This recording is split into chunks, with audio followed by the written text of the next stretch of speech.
Ladies and gentlemen, Proverbs 6:1-3 says, "My son, if you try to be a surety for your friend, if you have stricken your hand with a stranger," shook hands with a stranger, "you have snared yourselves with the words of your mouth. You have taken with the words of your mouth your own life. Do this now, my son, and deliver yourself. If you come into the hand of your friend, go, humble yourself, and make sure of your friend that you're released from your bond.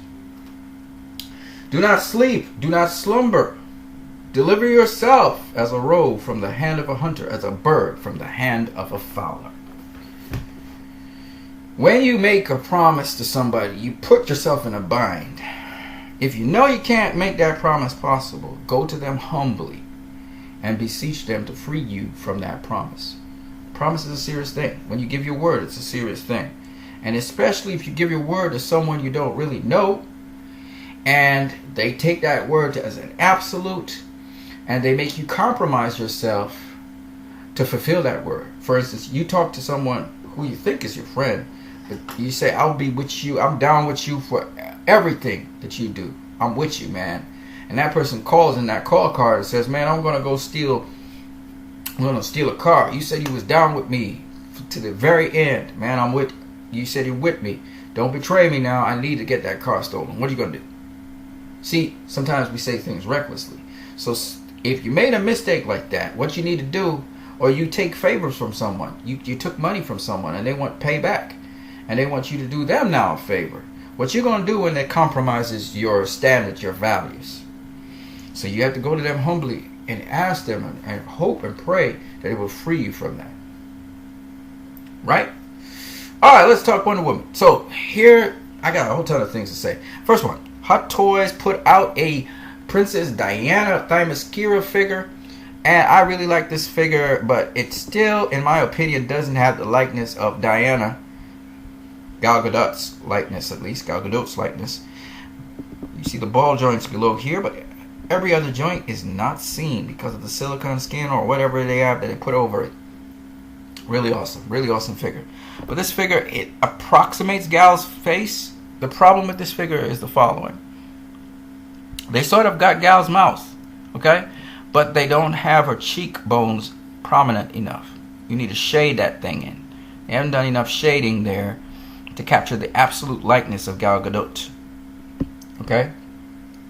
Here's another figure here, and this figure shows absolute likeness of Gal Gadot. They got the cheekbones in, and they were able to accentuate this little, so almost like a little beak, like a bird-like beak she has. That makes her look like Gal. Okay, and this is a smaller figure. This is Mesco Toys. It's a smaller figure. And all the joints you can see. Okay, you can see the joints there.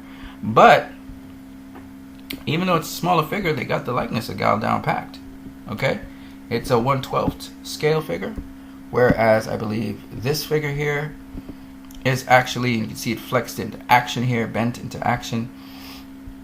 I believe this is a 1/6 scale. So this is 12 inches. That one is half the height and size. It's 6 inches. All right. So I think they're still working. Hot Toys is still working on this. They need to continue to work on the face. I saw the Wonder Woman face as well, and it looked really good. But still, they have to work on getting some of the prominent features that make Gal Gadot what she is. And one of them is her cheekbones. And the other one is her mouth. The nose is really good. Everything else is good on this face. Okay?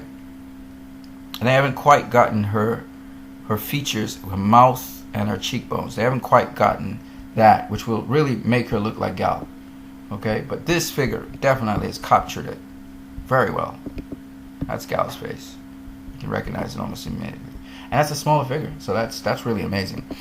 At the box office, Wonder Woman, it is estimated by the end of today will make $100 million, just over $505,000. $100,505,000, which is really good. That's domestically, and they're estimating worldwide it'll make $223,005,000.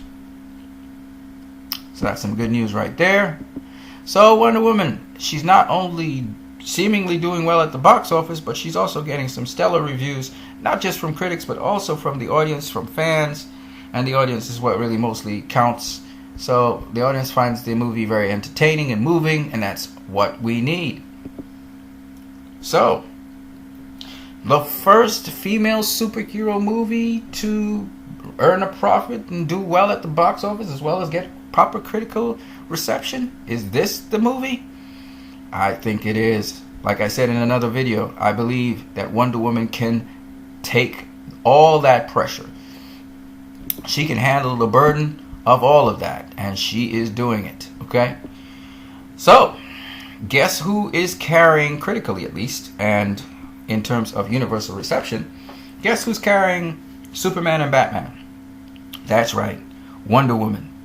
She can handle it, like I said before in another video, and she is doing that. This is a fan who did this. It's really funny, but it's really awesome at the same time. Alright, so universal appeal for Wonder Woman. She's chilling out, relaxing, enjoying her ice cream. You know she likes ice cream. She's like, this is wonderful, you should be proud. Alright, with Supergirl. And Batman's watching like, man, I'm out of the shadow right now. I'm in the dark. But he hasn't put out his film yet with Ben Affleck. So when he puts out his film, we'll know. This figure really looks like Ben Affleck inside of that armored suit. I really like this figure. And here's another one with Ben Affleck. This is a statue. I got this off of Justice League's Twitter page. I'm not too sure if it's the official Justice League Twitter page, but it's still awesome. And there are the figures. You have some Justice League figures. And we go on to Justice League. We got Batman, of course. This is Batman in a sort of mechanized suit. So it's a little bit more mechanized. As you can see, it's a little different to the Batman suit. You can see the lines here, mechanization there. And you got the Flash. And I really like this action figure. It kind of resembles Ezra Miller. The design's a little bit darker. They can always tweak that, I guess. And then we got Aquaman, and he does resemble Jason Momoa some, with the trident here. And if you look at his hand here, there's this gold stuff here. He seems to be in full gear, right? Aquaman. That's really awesome. And of course, this is, I didn't know I would like this, but I actually like this Batman with the goggles on. Looks pretty cool. I saw him from some different angles and it didn't look so cool. But this actually was pretty cool. You know? So, I just wanted to share this with you guys. By the way, I found out about these statues from Dave the Film Junkie. I just wanted to give you a couple of highlights and some updates on Wonder Woman. I hope you guys enjoyed it. I'm looking forward to seeing Justice League soon. I will be going back to see Wonder Woman in the cinemas. There are a couple questions that I need to actually address with you guys, see what you guys think about that as well. I did a review and I did a spoiler discussion. But I probably will be discussing this movie a little bit more, especially with respect to what Wonder Woman said in Batman v Superman at the end of the movie, and also what Wonder Woman says at the end of her own movie in present day after she has met with Bruce Wayne, and Bruce Wayne is trying to convince her and talk her into joining the Justice League and getting all these other members together. So I thought this is very interesting. I'll talk more about that in another video. You guys have a great one.